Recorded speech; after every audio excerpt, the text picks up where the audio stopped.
Assalamualaikum warahmatullahi wabarakatuh. Innal hamdalillah nahmaduhu wa nasta'inuhu wa natubu ilaihi wa nastaghfiruh. Na'udzu billahi min syururi anfusina wa min sayyiati a'malina may yahdihillahu fala mudilla lahu wa may yudlil fala hadiya lahu. Rabbi shrah li sadri wa yassir li amri wahlul 'uqdatam min lisani yafqahu qawli. Amma ba'd. InsyaAllah kita akan sambung sebelah penjelasan tambahan bagi nama Allah yang kelima atau yang keempat, yakni As-Salamu. Dua siri sudah telah disampaikan. Si pertama, kita lebih banyak bicara tentang salam yang menjadi sifat Allah Subhanahu wa taala, yang Allah akan limpahkan kepada makhluknya di dalam Al-Quran berperingkat-peringkat. Ada 12 tempat, bermula daripada pemberitahuan Allah kepada hambanya sebelum pun makhluk diciptakannya, bahawa dia Allah mempunyai sifat As-Salamu. Hingga kemuncaknya, Allah yang mempunyai sifat As-Salam melimpahkan As-Salam kepada hambanya yang diterimanya di syurga. Dan Allah sampaikan, Allah limpahkan secara langsung, tidak melalui perantara sesiapa pun. Itu siri pertama. Siri kedua, tempoh hari telah kita bicarakan sedikit pengertiannya kaitan dengan nama Allah Subhanahu wa taala As-Salam ini bagi Allah, bahwa Allah Subhanahu wa taala selamat daripada segala kekurangan, kezaliman, keaiban, dan perkara yang tidak layak baginya. Allah mempunyai sifat Al-Hayyu yang Maha Hidup. Hidupnya Allah selamat daripada kematian. Jangankan mati, jangankan tidur, mengantuk pun tidak menimpa Allah Subhanahu wa taala. Sebab dia salam. Allah salam dari segi qayyumnya. Allah punya sifat Al-Qayyum, dan sifat qayyum Allah pun salam. Salam minat ta'bi wal lughubi. Allah yang berdiri sendiri, Allah yang melakukan segala apa yang dikehendaki tanpa minta bantuan dari siapa pun dari makhluknya. Tidak ada sekutu baginya dalam perbuatannya.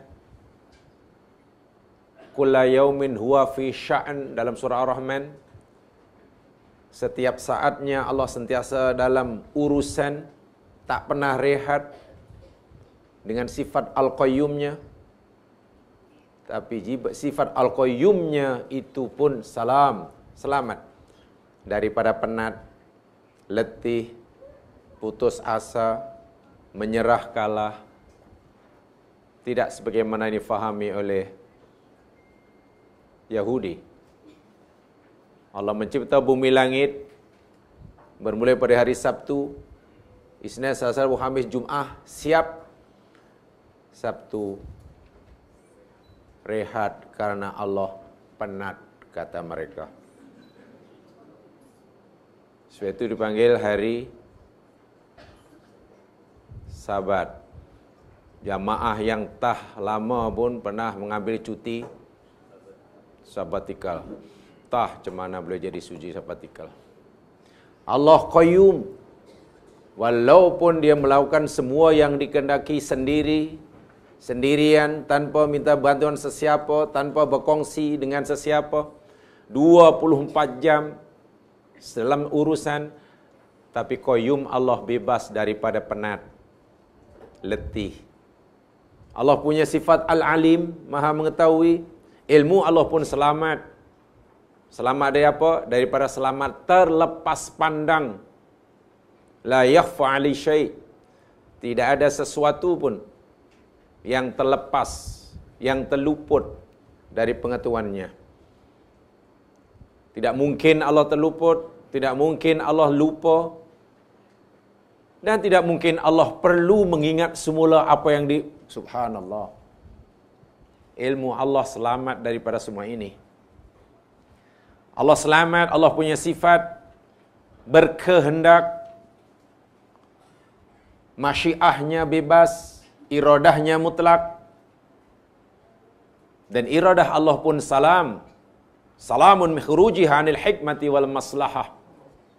Bebas daripada keluar, terselamat daripada keluar daripada kebijaksanaan. Walaupun Allah punya kehendak mutlak, kebebasan mutlak, tak ada siapa yang menghalanginya. Tapi tidak ada sesuatu pun yang dikehendaki oleh Allah melainkan ada padanya maslahah. Bayangkan jika kita diberi kebebasan mutlak dan diberi kekuasaan mutlak. Apa agak-agak yang kita lakukan? Katalah jamaah diberi kuasa mutlak dan diberi kebebasan nak buat apa saja dan diberi kuasa sebesar-besar kuasa. Agak-agak yang kita buat banyak manfaat ataupun madarat. Ya, tak perlu dijawab. Sedangkan kuasa belum seberapa pun sering diselewengkan. Apatah lagi bila diberi kuasa mutlak dan kebebasan mutlak dan tidak ada undang-undang yang mengaturnya. Tapi Allah Subhanahu wa taala walaupun punya sifat seperti ini, Allah salam daripada melakukan kezaliman, salam daripada melakukan ketidakadilan, salam daripada melakukan perbuatan yang kosong daripada maslahah dan kebijaksanaan. Allah mempunyai sifat halim, Allah mempunyai sifat al-afu, maha memaafkan. Allah punya sifat al-ghafur, maha mengampunkan. Sifat halim Allah, sifat afu Allah, sifat ghaffar Allah. Selamat juga, salam juga. Salam min antakuna an hajati minhu au dhillin al musana'ah bal mahaddun ban wahaddu wujudihi wa ihsani wa karami. Allah selamat daripada memerlukan semua itu. Ketika Allah memaafkan dan mengampunkan dosa hambanya yang selama ini menderhakainya, Allah bebas daripada punya kepentingan. Tidak punya apa-apa kepentingan ketika Allah mengampunkan hambanya. Allah tidak punya apa-apa manfaat keuntungan yang diraihnya walaupun seberat dzarrah. Ketika Allah menghapuskan keseluruhan kesalahan hambanya. Tidak seperti kita mungkin ketika memaafkan atau tidak karena kita ada kepentingan. Dan seterusnya dan seterusnya. Demikian juga salam Allah. Allah punya kuasa Al-Malik, kekuasaannya mutlak, dan kuasa Allah selamat daripada sekutu, dan banyak lagi dan banyak lagi. Ringkas kata, Allah Subhanahu wa taala dengan sifatnya yang sangat mulia, terpuji, Al-Asmaul Husna. Tiap-tiap sifatnya yakni selamat daripada cacat dan celah. Allah Al-Khaliq umpamanya, yang maha menciptakan. Sifat Allah yang maha menciptakan, ciptaan Allah selamat daripada sia-sia. Selamat daripada tidak sesuai. Selamat daripada keburukan. Tidak ada cacat celah yang dicipta oleh Allah Subhanahu wa taala. Tidak ada kecacatan pada ciptaan Allah. Semua yang dicipta adalah dalam bentuk yang sebaik-baiknya, sesempurnanya. Karena dia salam daripada cacat celah. Kalaupun dalam ciptaan Allah kita lihat ada kekurangan, itu hanya dari sudut pandang kita. Bukan dari sudut pandang Allah Subhanahu wa taala. Cacat celah kekurangan itu hanyalah pandangan kita. dan tidak daripada Allah Subhanahu wa taala. Coba perhatikan ayat ini sebagai contoh sebelum saya jelaskan ini. Di dalam Al-Qur'an Allah Subhanahu wa taala berfirman dalam surah As-Sajdah. Dalam surah yang setiap pagi Jumaat dibaca oleh imam kita. Itu rakaat yang pertama. Pak Imam yang biasanya baca, kita mungkin tak baca, kita tak hafal. Dan saya tahu sebab kita tak hafal, sebab kita tak pernah miss berjamaah. Itu alasan. Kenapa tidak hafal saja? Kerana saya sentiasa jamaah. Sebab itu tidak hafal. Bagus tuh. Jadi kalau orang tidak hafal, tak banyak hafal surah, maknanya orang itu rajin berjamaah. Ya, saya khusnudzon sajalah. Khusnudzon kan dapat pahala daripada suudzon. Di dalam surah As-Sajdah ayat yang ke-7 Allah Subhanahu wa taala berfirman, a'udzubillahi minasyaitonir rajim, allazi ahsana kulla syai'in khalaqah wa bada'a khalqal insani min tinin. Ada ya? Allazi, Allah zat yang khalaqa, dia Allah telah menciptakan. Apa yang dia ciptakan? Kulla syai'in, segala sesuatu. Segala sesuatu yang mewujud di alam semesta, yang nampak, yang tak nampak, yang besar, yang kecil, alam syahadah, alam ghaib, dialah satu-satunya yang menciptakan. Tidak ada yang terkecuali. Dan apa yang diciptakan itu ahsana. Subhanallah. Ahsana kulla syai'. Dia telah mencantikkan, menyempurnakan. Hasan tu maknanya baik. Kulla syai'in khalqahu, ciptaannya. Ini bermakna dalam ciptaan Allah tidak ada sesuatu yang dicipta oleh Allah yang tidak hasan. Tidak ada sesuatu yang dicipta oleh Allah yang cacat, karena dia salam. Tidak ada sesuatu yang dicipta oleh Allah yang tidak baik, karena dia salam. Allah bebas, Allah selamat daripada melakukan keburukan, kejahatan, ketidakadilan, ketidaksesuaian. Semua ciptaan Allah adalah sempurna. Tadi saya katakan, kalaupun ada cacat, itu hanya dalam pandangan kita. Saya nak bagi satu contoh. Allah telah ciptakan manusia hambanya semenjak Adam AS hingga hari ini, mempunyai sepasang mata, tangan dua, kaki dua, hidung satu. Sehingga hari ini. Jika tiba-tiba saat ini Allah menciptakan bayi yang baru lahir, matanya satu, tangannya satu, kakinya satu, kita panggil apa dia? Cacat ke sempurna? Cacat kan? Kenapa cacat?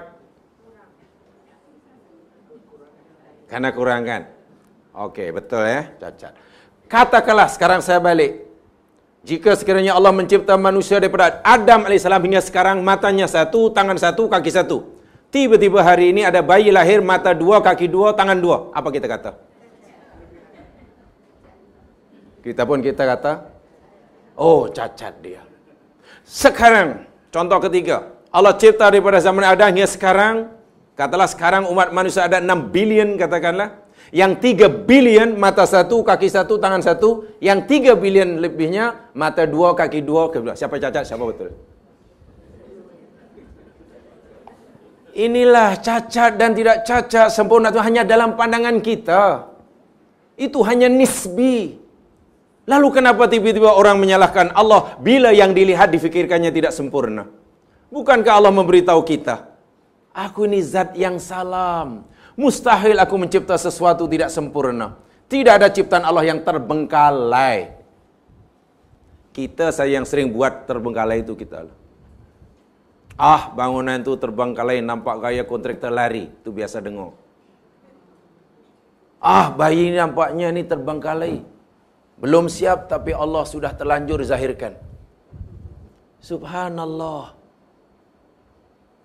Apa kita fikir Allah tidak punya sifat salam sehingga menciptakan sesuatu tidak sempurna? Saya sering menyatakan tidak mungkin Allah berfirman lain mencipta lain. Bila Allah berfirman allazi ahsana kulla syai'in khalaqah, Allah adalah zat yang telah mencantikkan, menyempurnakan segala sesuatu yang Dia cipta. Maka begitulah realiti, begitulah kenyataannya. Bermakna tidak ada benda di dunia ini yang cacat, yang kurang, yang tidak sesuai dengan yang sepatutnya dalam pandangan Allah. Kalaupun ada, hanya dalam pandangan kita. Sedangkan dalam pandangan kita sangat-sangat relatif dan nisbi. Sebab itu jangan tergesa-gesa menyalahkan Tuhan, jangan tergesa-gesa menyalahkan Allah tidak berlaku adil, jangan tergesa-gesa, dosanya amat-amat berat. Sebab itu saya katakan tadi, kalaulah 3 bilion yang dicipta oleh Allah, hidungnya 1, sementara yang 3 bilion hidungnya 2, sulit kita hendak mengetahui mana cacat mana. 3 bilion punya 2 tangan, 3 bilion punya 1 tangan, 3 samalah jumlahnya. Mungkin yang punya 1 tangan dia akan kata, tengok, you tak susah ke punya 2 tangan macam tu. Takkan berat. Patut awak terpaksa makan lebih sebab untuk supply makan yang 1. Saya punya 1 saja. Dan saya senang menjaga. Sabun jadi kurang. Ya kan? Tapi selalu kita kasihan ya, orang tu kasihan cacat lah, macam mana ya? Macam mana ya? Wah, mak bapak sempurna, anaknya pula cacat. Di mana letak keadilan dia? Masya Allah. Fahamilah makna salam. Allahumma antas salam, wa minkas salam, wa ilaika ya'udus salam. Kan? Ini hari-hari dah. Salam makna selamat. Selamat dari apa? Allah selamat daripada cacat celah, selamat daripada silap. Ilmunya selamat daripada tak tahu. Ilmunya selamat daripada terlepas pandang. Pengampunannya selamat daripada ada kepentingan. Ciptaannya selamat daripada cacat dan celah. Kekuasaan selamat daripada pos dan lain sebagainya dan lain sebagainya. Tidak ada yang tidak sempurna. Baik, itu tambahan daripada penjelasan tentang nama Allah As-Salam. Sekarang, jemaah sekalian, saya ingin mengajak jemaah sekalian yang melihat kalimah salam, lafzus salam. Lafzus salam fil Quran. Kalimah salam di dalam Al-Quran. Digunakan pakai untuk apa? Sebab mungkin kita fikir salam hanya salam, salam, salam. Tak. Di dalam Al-Quran, lafaz salam, kalimat salam, word salam ini, rupa-rupanya digunakan pakai untuk banyak bentuk. Ada makanan pula. Wah. Ya. Oh. Di sini kena lebih ni di luar. Itu ayat tanda. Tempoh hari telah saya nyatakan, jemaah sekalian, ya. Oh tidak, saya tak makan. Saya tak makan. Saja ya. Tempoh hari saya nyatakan kalimat salam di dalam Al-Quran diulang-ulang di berapa tempat? Kalimah As-Salam dalam Al-Quran diulang di berapa tempat? Kalimah salam. Bukan nama Allah As-Salam. Bukan pemberitahuan Allah tentang sifatnya salam dalam 12 tempat itu.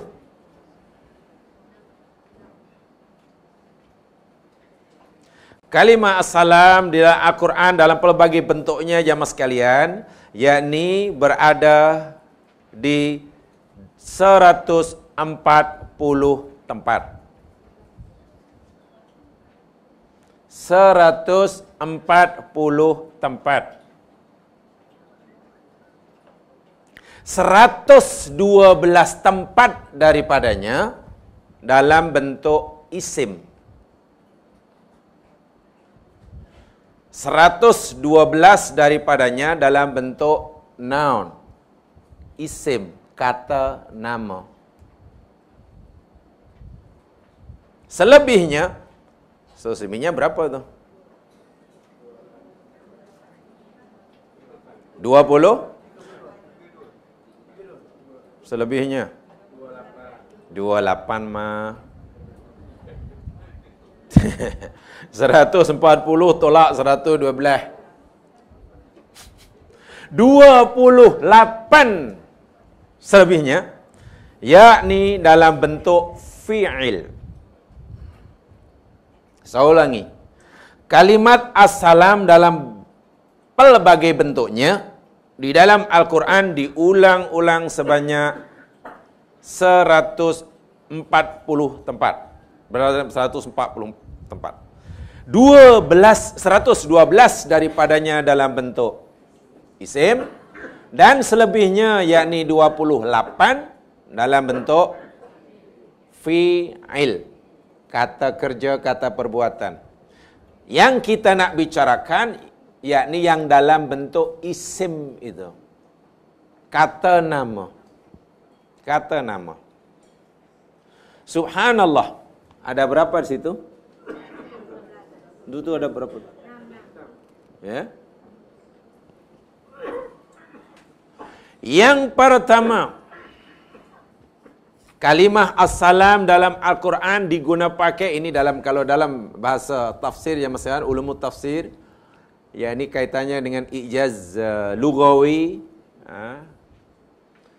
yang saya rasa jamaah sangat perlulah mempelajarinya. Ya pelajarilah, cari di mana-mana bagaimana tentang mukjizat Al-Quran ini perlu dipelajari supaya benar-benar kita merasakan yang Quran itu mukjizat. Dan artinya suatu Quran benar-benar kitab yang sangat agung, penuh keajaiban, sehingga bila kita memahami keajaibannya daripada pelbagai aspeknya, akan menimbulkan rasa kagum, rasa cinta, rasa sayang, dan merasa tidak perlu yang lain selain Quran. Itu tujuan dia. Bila seseorang memahami benar bahawa Al-Quran itu mukjizat yang agung, mengetahui, merasainya, saya yakin satu peringkat kita akan merasa tidak perlu kitab lain selain Al-Quran.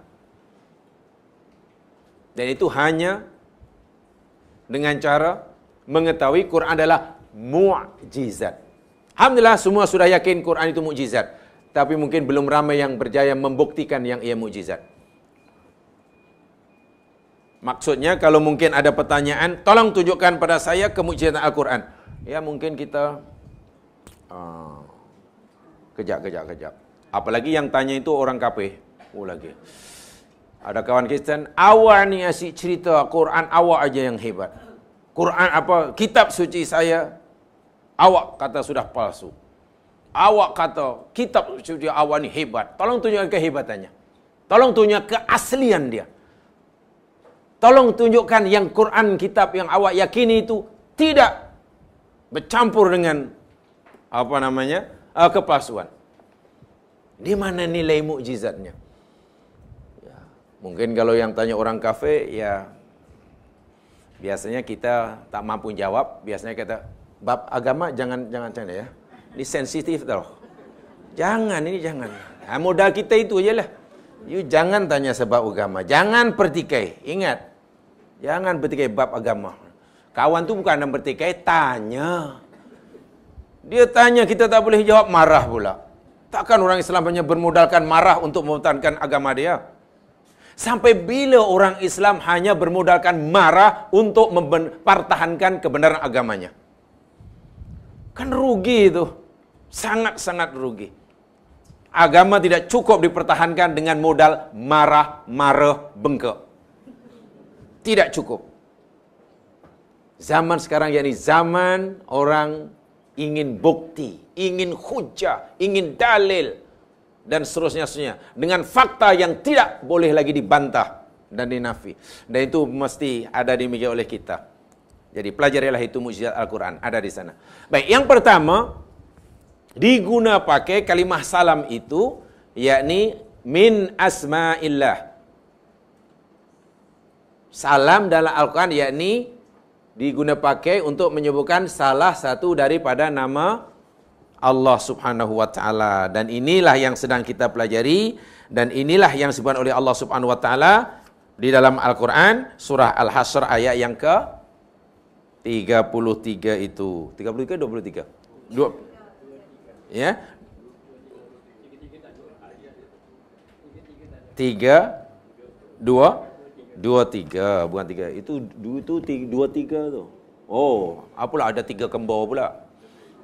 Terlebih. 23 bukan 33 ya. Itu salah pennya tadi, pen tadi salah. Sepatutnya yang sebaliknya untuk angka 2 saya terbalik makainya. Jadi silap pennya. 23. Dalam nota ini muka surat 19 bagian bawah tu. Wallahu alladzi la ilaha illahu al-malikul quddusus salamul mu'minul muhaiminul azizul jabbar al-mutakabbir. Subhanallah amma yusyrikun. Saya tidak ingin memperpanjang. Sebab yang ingin saya sampaikan yakni penggunaan lafaz salam dalam Quran.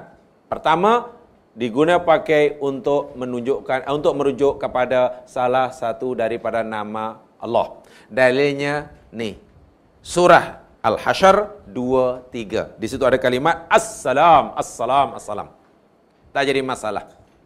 Di situ sudah ada ya. Sudah ada. Dan yang keduanya, kalimat assalam dalam Al-Quran diguna pakai untuk makna apa? Makna al-Islam. Assalam ay al-Islam. Agama. Nama agama yang dibawa oleh Nabi Muhammad sallallahu alaihi wasallam itu secara khasnya. Atau inti ajaran agama yang dibawa oleh setiap rasul itu amnya. Ya, inti ajaran yang dibawa oleh setiap rasul Islam. Nama agama yang dibawa oleh Nabi Muhammad Islam. Islam boleh jadi bermakna nama agama yang terakhir atau Islam dalam arti kata inti ajaran agama yang dibawa oleh setiap rasul.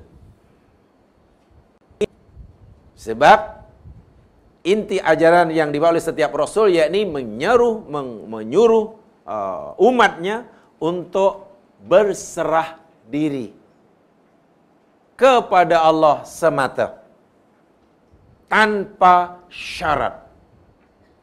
Bak kata Khalilullah Ibrahim alaihissalam, hanifan musliman. Musliman, berserah diri tanpa syarat. Suruh duduk, suruh berdiri-diri, suruh pergi-pergi, suruh sembelih anak. Itu maknanya sifat seperti itu, sikap seperti itu namanya Islam, orang yang dipanggil Muslim. Sekarang ramai orang yang telah beragama yang bernama Islam, tapi kadang-kadang sikapnya belum Muslim. Ya, susahlah sikit. Susah sikit. Asyik protes saja disuruh. Ini makna yang kedua. Assalam ay al-Islam. Dalilnya Al-Maidah ayat 16. Al-Maidah ayat 16. Cuman ayatnya berbunyi, kalau dalam nota tidak ada, cari dalam Qur'annya.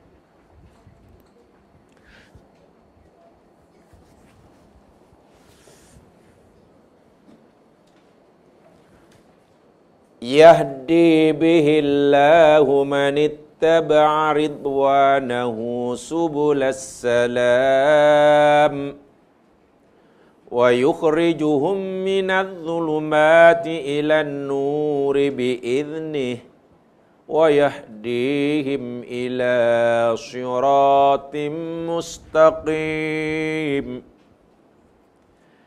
Allah memberi petunjuk dengannya. Ininya Al-Quran. Nurun wa kitabun mubin sebelumnya itu. Siapa yang dia mengikuti keridhaannya,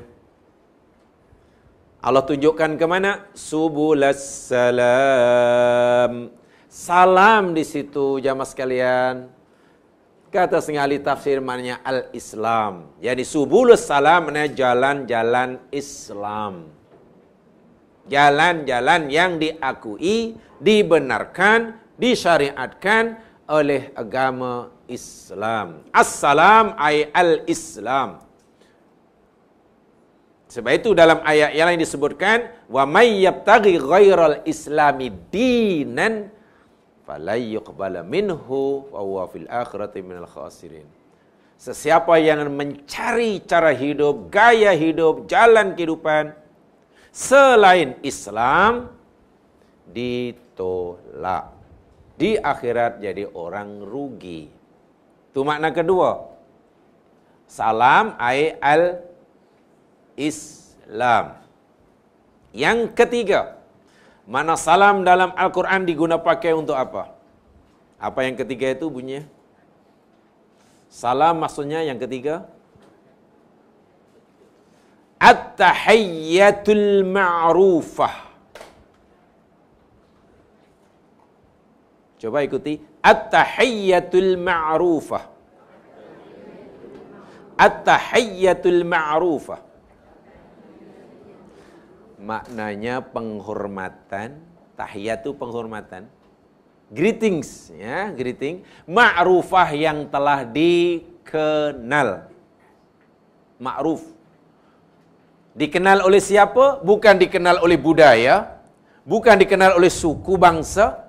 Bukan dikenal oleh tok nenek moyang. Ma'rufah mana yang telah dikenal oleh agama. Ma'rufah maknanya boleh dikenal. Ma'rufah maknanya boleh diiktiraf. Jadi assalam at-tahiyatul ma'rufah maknanya salam, tahiyat, penghormatan, ucapan selamat, greeting yang diiktiraf oleh agama. Begitulah maksudnya. Yang diiktiraf oleh agama. Yang tidak diiktiraf, ya tak boleh lah. Yang tidak diiktiraf tidak boleh. Firman Allah Subhanahu wa taala di situ nyatakan, ini dalam surah Al-An'am ayat 54. Salam di sini maksudnya ucapan selamat, greetings yang telah dikenal atau telah diiktiraf, diakui oleh agama Islam. Oleh agama Islam.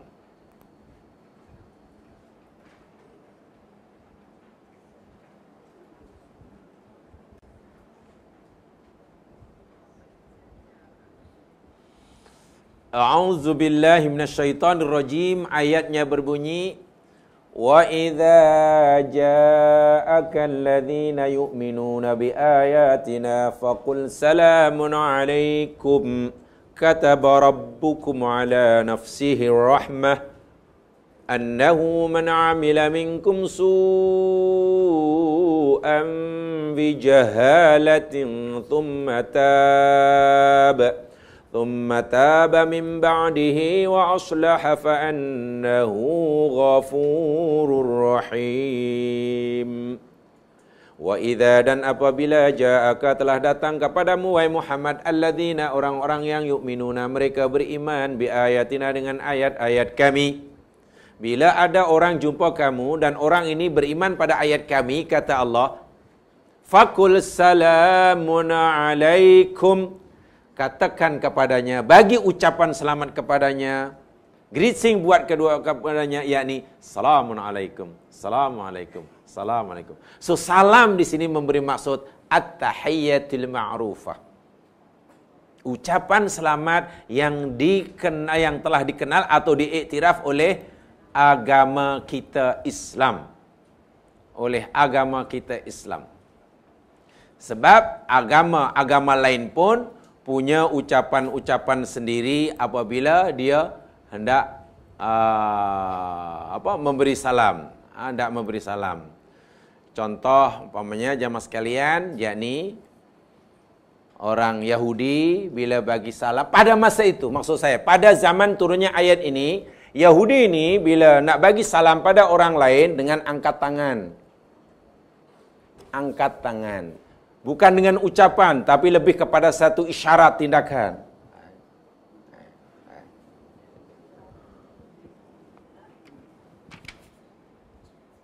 Nasrani pada masa itu, pada saat ayat ini diturunkan, bila jumpa kawannya nak ucapkan selamat, tegur sapa, yakni dengan menutupkan macam tu. Apa namanya itu? Oh, itu flying kick. Saya panggil flying kick nama dia tu. Flying kick. Majusi, penyembah api, pada zaman ayat ini diturunkan, bila jumpa kawan nak bagi greeting baru ucapan selamat, yakni al-inhina. Inhina itu tunduk. Hoi. Macam Jepun. Hoi. Hoi. Tunduk. Orang kafir jahiliyah bila jumpa kawan nak bagi tahiyat, yakni berupa ucapan-ucapan selamat. Contoh, hayyakallah, mudah-mudahan Allah panjangkan umur hang. Yang kemudian sekarang ditukar pula sabahal khair, dimodernkan. Masa al khair. Itu semuanya budaya daripada jahiliyah lama. Harap-harap Allah panjangkan umur awak. Harap-harap Allah panjangkan. Atalallahu umurak. Allah panjangkan umur. Panjang umur. Ini sebenarnya ucapan selamat Allah. Jahiliyah. Saya kadang dahulu, saya pernah nampak dahulu. Kadang-kadang jamaah sekalian, jangan fikir ya, bila jumpa kemudian, jumpa kawan kemudian pagi-pagi, sabahal khair, sabahan nur. Masa'al khair, masahan nur. Lailatuka sa'idah. Oh, lailatuka sa'id, sa'idatu mubarakah. Jumpa tengah hari, naharuka sa'id. Dia pun jawab, Sa'idu mubarak. Itu bukan ucapan Islam. Jangan fikir asal Arab aja Islam. Mana boleh. Itu sebenarnya ada sedikit banyak berbahu jahiliyah pada zaman Quran diturunkan. Pagi, salam apa namanya, sabahul khair.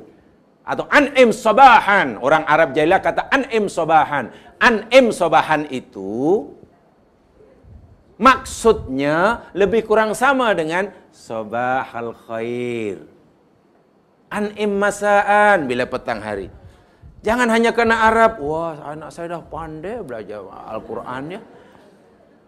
Mat Saleh datang, dia takkan nak kata sabahul khair. Good morning. Morning. Orang Melayu jumpa, takkan nak baca ikut Mat Saleh, nampak sangat. Takkan tak ada idea sendiri. Jumpa pun, selamat pagi, selamat petang. Ini sebenarnya menyerupai jahiliyah. Islam tak nak.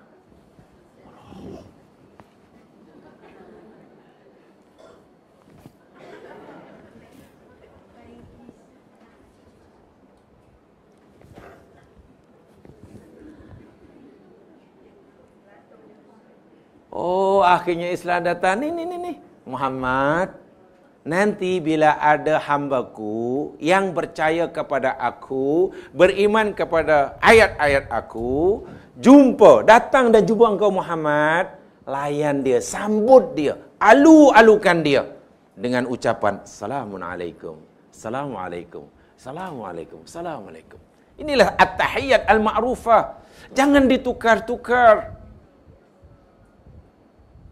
Tempoh hari saya katakan jangan Assalamualaikum dan salam.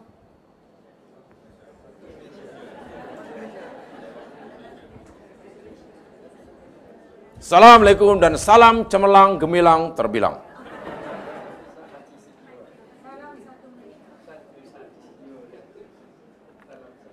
Mungkin ada yang coba melogikkannya, ialah kan tak semua itu Muslim. Kan ada yang non-Muslim. Lagi pula sama-sama warga negara.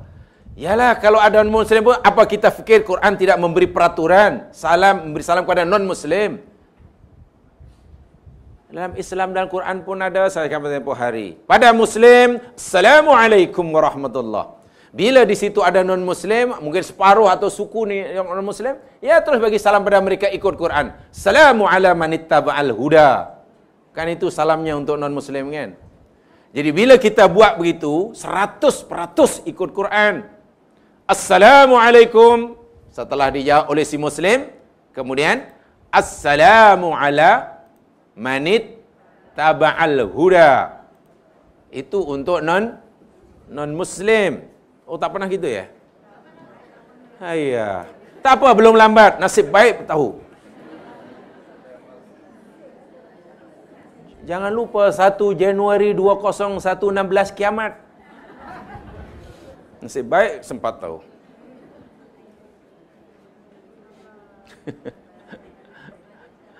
Assalamu ala manit taba'al huda. Lihat firman Allah Subhanahu wa taala dalam surah Thaha kalau begitu. Di dalam surah Thaha.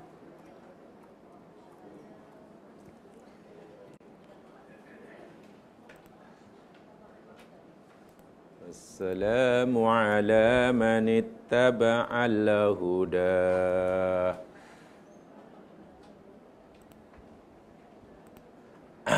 Surah Thaha, surah yang ke-20, ayat yang ke-47. Tolong dipraktikan ya, alhamdulillah jamaah lot 2866 ini, karena jamaah biasa berucap depan orang ramai, mempenguruskan musyawarat, mewakili institusi, mewakili apa-apa, depan ada muslim, ada non-muslim, tolong dibuayakan ini. Mulai saat ini. Jangan lagi yang lain katalah Assalamualaikum dan selamat pagi, Assalamualaikum dan saja. Tukar bila 100% Quran. Quran. Bukan sekadar hadis. Quran. Hadis itu kan nomor 2 nanti. Bila Quran sudah ada, ya hadis penguat lah. Gitu. Dalilnya bukan hadis ya, Quran. Di hujung tu, ada tak? Assalamu ala manittabal huda. Ada? Ya. Nabi Muhammad SAW pernah membaca surat yang ditulis oleh Nabi, yang dihantar oleh Nabi kepada penguasa-penguasa musyrik, kafir pada zamannya. Nabi sering mengutus surat kepada raja-raja, ketua-ketua negara, diseru memeluk agama Islam. Mereka belum Islam. Apa salam Nabi pada mereka dalam suratnya? Assalamu ala manittaba'al huda. Bukan Assalamualaikum. Memang inilah salam untuk orang yang belum Muslim. Maknanya salam itu salamlah. Nama Allah lah. Allah atas. Man siapa yang ittaba'a dia mengikuti al-huda petunjuk. Artinya begini, katalah saya salam kepada yang Muslim. Assalamualaikum warahmatullahi wabarakatuh. Salam Allah yang punya sifat salam memberi jaminan keselamatan atas tuan-tuan dan puan sekalian. Tuan semua selamat karena dijamin selamat oleh Allah yang Maha Salam. Mungkin yang non-Muslim tanya, takkan dia orang saja yang selamat? Kami, you tak doakan selamat juga. Oh ya, untuk kamu, Assalamu ala manittabal huda. Dan Allah yang punya sifat salam pun bersedia menjamin keselamatan atas siapa yang ikut petunjuk Allah. Jadi semacam pemberitahuan kepada mereka. Bukan doa, tapi pemberitahuan. Seolah-olah kalau kamu ingin mendapat jaminan keselamatan daripada Allah, ya ikutlah petunjuk dia. Diubah ya. Assalamualaikum warahmatullahi. Assalamu ala manittabal huda. 100% Quran. Assalamualaikum warahmatullahi dan salam. Apa tadi? Ya belum Muslim. Jadi Muslim itu kena berani. Dari Muslim itu kena ada keyakinan diri. Tidak boleh merasa rendah diri. Tidak boleh ada rasa inferior. Tidak boleh ada rasa istingkaf. Istingkaf itu inferior. Tidak boleh. Antumul a'laun. La tahinu, jangan kamu rasa lemah, hina. Wala tahzanu, dan jangan merasa sedih. Antumul a'laun wa antumul a'laun. Sedangkan kamu orang-orang yang paling tinggi. In kuntum mu'minin. Jika kamu orang mukmin mesti merasa bertuah. Kenapa? Seganlah. Adakah segan? Nih. Salam maksudnya at-tahiyyat al-ma'rufah. Ima dalam surah yang dalam surah Al-An'am 54, Wa imma dalam surah Thaha ayat 47. Ini salam ma'ruf, at-tahiyat. Itu tidak ada lain. Di dunia, di akhirat, dan kita dah pelajari siri yang pertama dahulu, hingga nanti Allah bagi salam kepada ahli surga, kemuncak salam pun Allah kata, Salamun alaikum. Salam. Salamun qaulan mir rabbir rahim. Tu ya, yang ke apa tadi tu? Yang keempat. Makna salam dalam Al-Quran. Apa itu bacanya? Yang keempat itu. Tolong ikuti saya. Assalamatu minasyarri. Assalamatu minasyarri. Makna salam yang keempat dalam Al-Quran, yakni assalamah itu mana selamat, sejahtera, bebas, minasyarri daripada keburukan. Syarrun maknanya keburukan. Boleh jadi keburukan itu maknanya penyakit, boleh jadi keburukan itu musibah, kecelakaan, atau apa sajalah. Sesuatu yang kita tidak inginkan. Salam dalam arti kata selamat sejahtera, bebas, jauhkan daripada segala mara bahaya. Tengok, dahlah mara bahaya. Bahaya yang mara. Itu dipanggil mara bahaya. Kalau yang mara itu tuah sedap, mara bahaya. Firman Allah Subhanahu wa taala di surah Hud ayat 48. Allah Subhanahu wa taala berfirman kepada Nabi siapa ni ya? Nuh alaihissalam. Qila ya Nuh bita bisalamin minna. Qila dikatakan ya Nuh, wahai Nuh, ihbita, turunlah engkau wahai Nuh daripada kapal. Nuh turun daripada kapal. Nuh ya, dah. Banjir pun dah surut. Kaum kamu yang menentangmu dan menentang aku pun telah aku binasakan. Kamu pun telah selamat. Sekarang turunlah daripada kapal. Kapal Nabi Nuh tersadar di atas bukit Judi. Dan turun. Masa naik selamat. Masa berlayar selamat. Masa berlabuh selamat. Sekarang dah berlabuh, dah berhenti, nak turun dan meneruskan kehidupan berikutnya pun selamat. Apa artinya naik kapal, masa naik, take off selamat, terbang selamat, landing selamat, keluar immigration tak selamat kan? Ya, apa gunanya mesti selamat terus. Sampai rumah alhamdulillah selamat. Kan esok masih ada umur, masih 2, 3, 4, 10 tahun lagi. Yang selepasnya macam mana? Salam. Jadi Allah Subhanahu wa taala beri jaminan kepada Nuh alaihissalam dan pengikutnya. Bukan hanya jaminan keselamatan masa naik menumpang kapal, nunggang kapal, bukan semasa kapal sedang berlayar, bukan ketika kapal sedang berlabuh, sekarang kapal sedang nak turun dan menjalani kehidupan selepasnya. Salam itu minna. Salam dari kami. Salam di sini maksudnya selamat daripada mara bahaya. Bukankah itu yang dicari dalam kehidupan? Saya yakin setiap kita yang suruh kawan doakan kita, biasanya minta yang pertama doakan selamat ya, selamat. Itu ajalah. Setiap orang pasti yang diminta selamat, tak kira siapapun orangnya. Salam. Dan Nabi Nuh alaihissalam dapat jaminan ini. Contoh yang kedua, ini kata Imam Al-Qurtubi ya, Imam Al-Qurtubi dalam tafsirnya, salam jenis salamah wal amni. Contoh yang kedua dalam surah Al-Hijr. Al-Hijr. Ayat yang ke-46. Coba. Surah Al-Hijr ayat ke-46. Kalau tadi di dunia, kalau ayat yang dibacakan tadi yakni di dunia, kisah Nabi Nuh alaihissalam, ini berlaku di akhirat kelak. Al-Hijr ayat 46. Surah 15.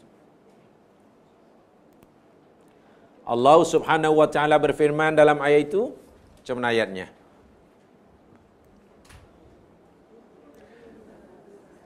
Ya, paling tidak baca daripada 45 ya. Innal muttaqina fi jannatin wa uyun.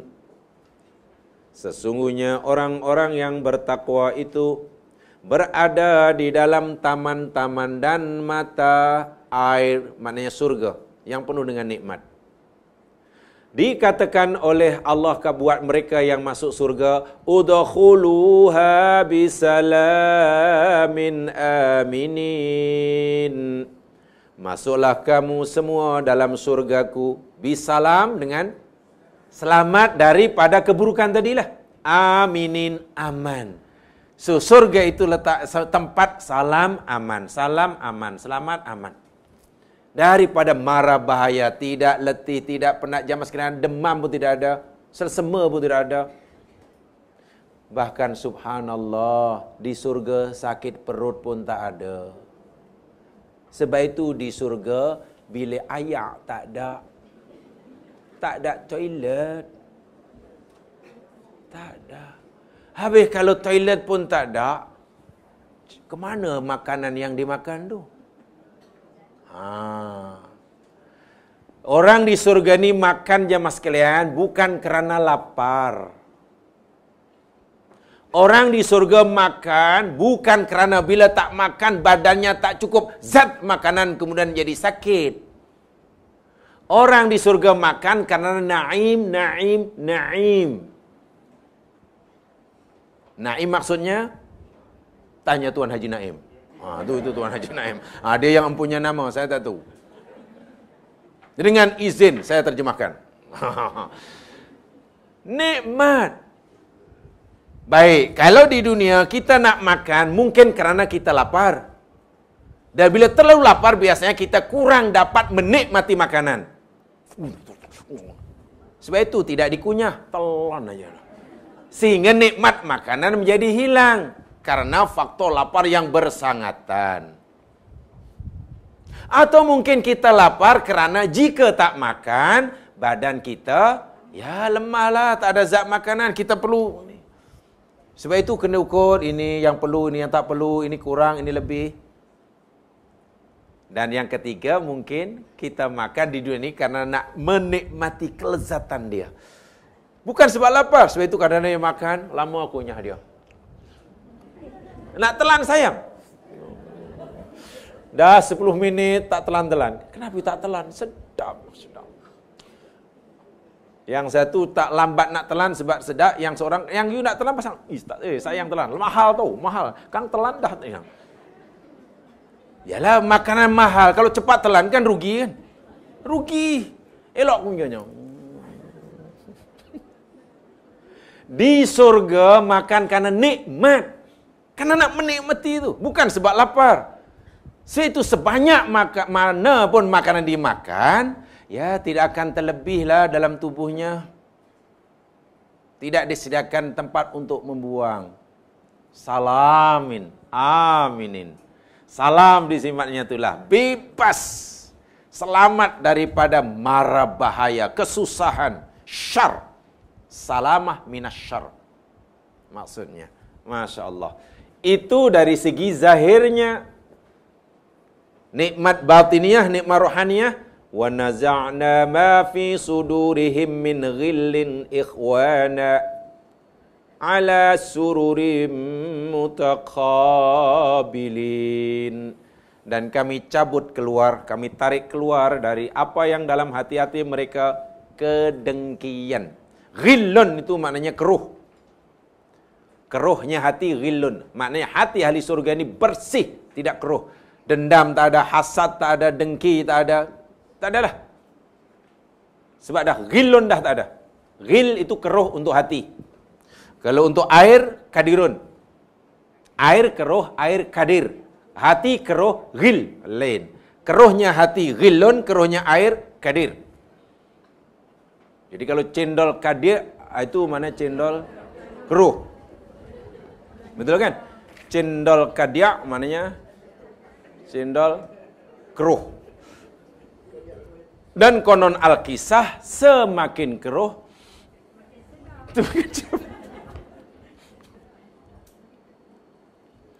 entahlah betul ke tidak. Yang ke-5, salam maksudnya Ats-Tsana'ul Hasan. Tolong baca. Ats-Tsana'ul Hasan. As-Sana'ul Hasan. Sana'ul Hasan maknanya pujian. Sana itu pujian. Hasan itu yang baik. Pujian yang baik. Pujian yang baik. Allah Subhanahu wa taala memberi pujian yang baik kepada hambanya yang layak mendapat pujian baik. Imam Asy-Syaukani mentafsirkan ayat 79 surah As-Saffat. Betul ya, di surah As-Saffat 79 ya? Ya, As-Saffat 79. Selepas surah Yasin, sebut Yasin senang sikit cari. Sebab Yasin kan senang cari kan. As-Saffat 37. Surah 37. Ayat yang ke-79. Allah Subhanahu wa taala berfirman. Apa ayatnya? Salamun ala Nuhin fil alamin. Salam atas Nuh fil alamin, sekalian alam. Salam dalam ayat ini kata Imam Asy-Syaukani, yakni Ats-Tsana'ul Hasan.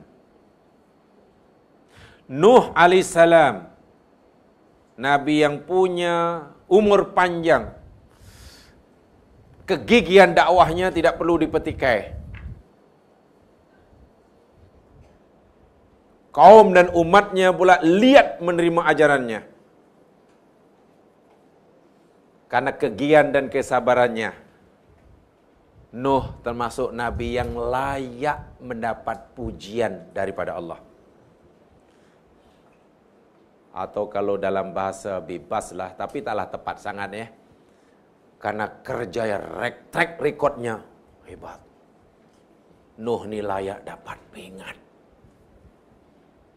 Layak dapat pingat. Bukan pengat, pingat. Dan yang bagi tanda jasa penghormatan yang baik ini, Allah yang maha sempurna. Bila Allah yang memberi pujian, mana pujian itu pasti benar. Karena yang memuji zat yang maha benar, yang disampaikan pun pasti benar, pasti akan diberikan kepada hamba yang tidak silap. So bukan remeh-temeh bila pujian itu datang daripada Allah. Nabi Nuh dapat ini. Salamun ala Nuh. Demikian juga kepada Nabiullah Ibrahim alaihi salam. Dalam ayat surah yang sama, ayat 109 selepasnya itu. Ayat 109 selepasnya, surah As-Saffat juga.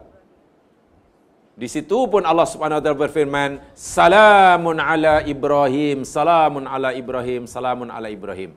Salam, salam, salam dalam ayat ini kata Imam Asy-Syaukani memberi maksud Ats-Tsana'ul Hasan.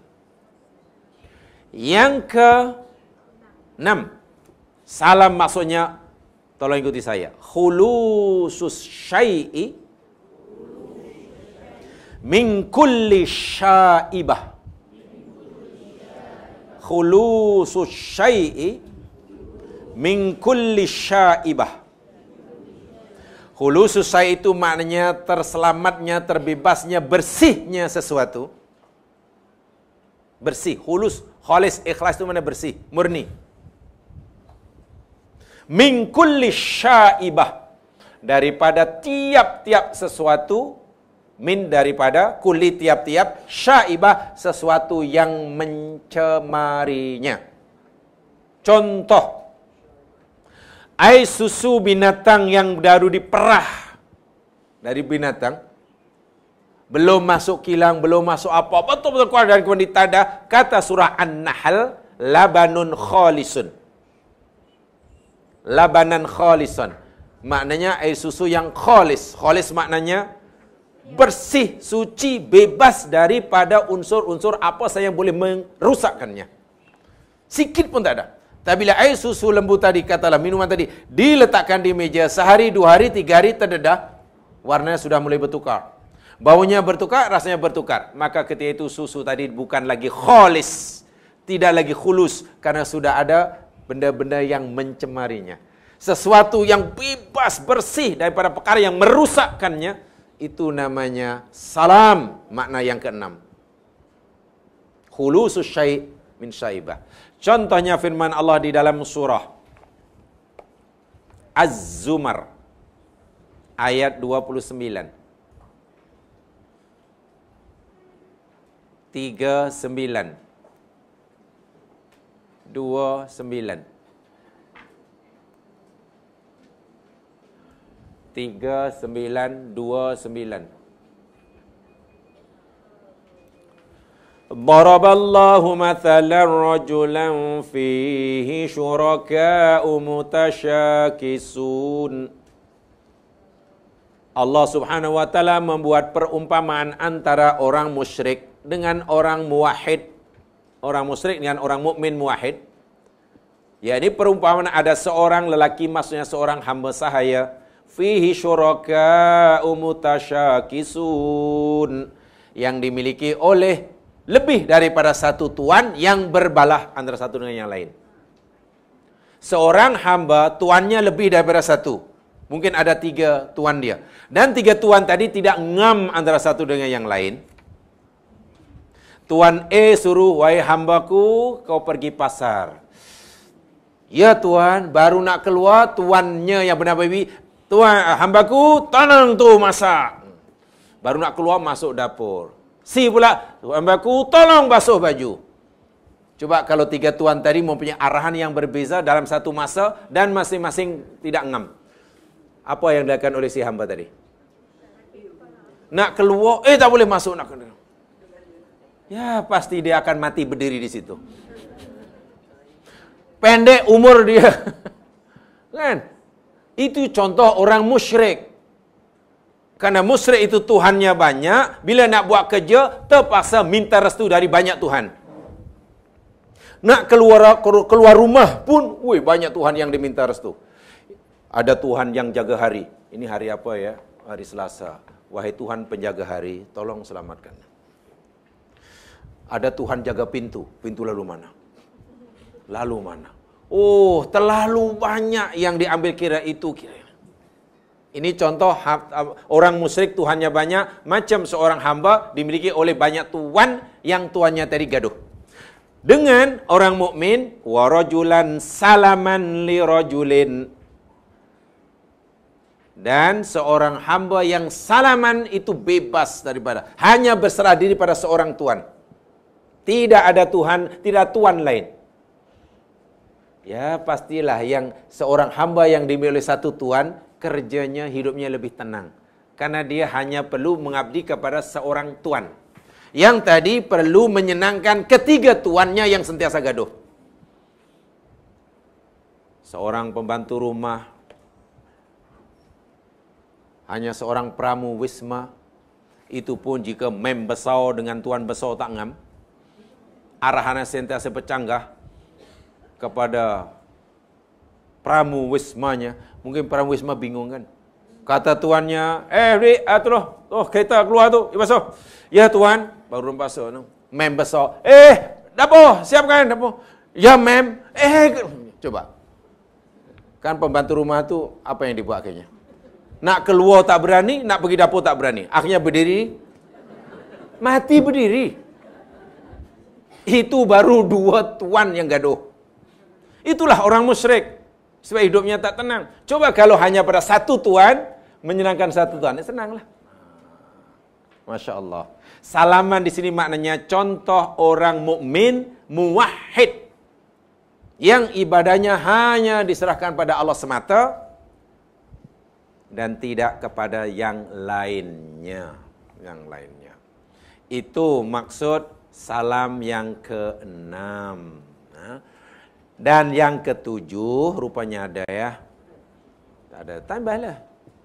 Dah, pasal itu tadi bawah sangat. Pen yang saya gunakan tu dakwanya dah blur, jadi saya tak teruskan. Ada je alasan. Yang ke-7 yakni al-khairu. Tulis yang ke-7. Al-khairu. Alif lam kha ya ra. Khair. Salam maknanya khair. Di situ tak ada lah. Pennya habis tadi. Dakwat dia. Khair. Khair itu maknanya kebaikan. Salam maknanya kebaikan. Lawannya keburukan. Kalau salam khair itu maknanya sopan santun. Lawannya tak sopan lah. Begitulah. Ya, terus saja ayatnya, lihat surah Al-Furqan ayat 63. Al-Furqan 63. Surah 25 ayat 63. Ketika Allah menjenaraikan sifat-sifat ibadur Rahman. Salah satu daripada sifat ibadur Rahman, hamba Allah yang sentiasa Allah rahmati ialah tu ayat 63 itu. Wa ibadur rahmanil ladzina yamshuna 'alal ardi hauna. Itu sifat nomor 1. Dan hamba-hamba Allah yang Maha Pengasih yang sentiasa mendapatkan rahmat Allah itu ialah orang-orang yang mereka berjalan di atas muka bumi dengan rendah diri, tidak sombong, tidak angkuh. Sifat kedua, wa idza khatabahumul jahiluna qalu salama. Dan apabila ada orang jahil mengata mereka, qalu, mereka jawab, cacian si jahil itu, salaman. Apa salaman di sini?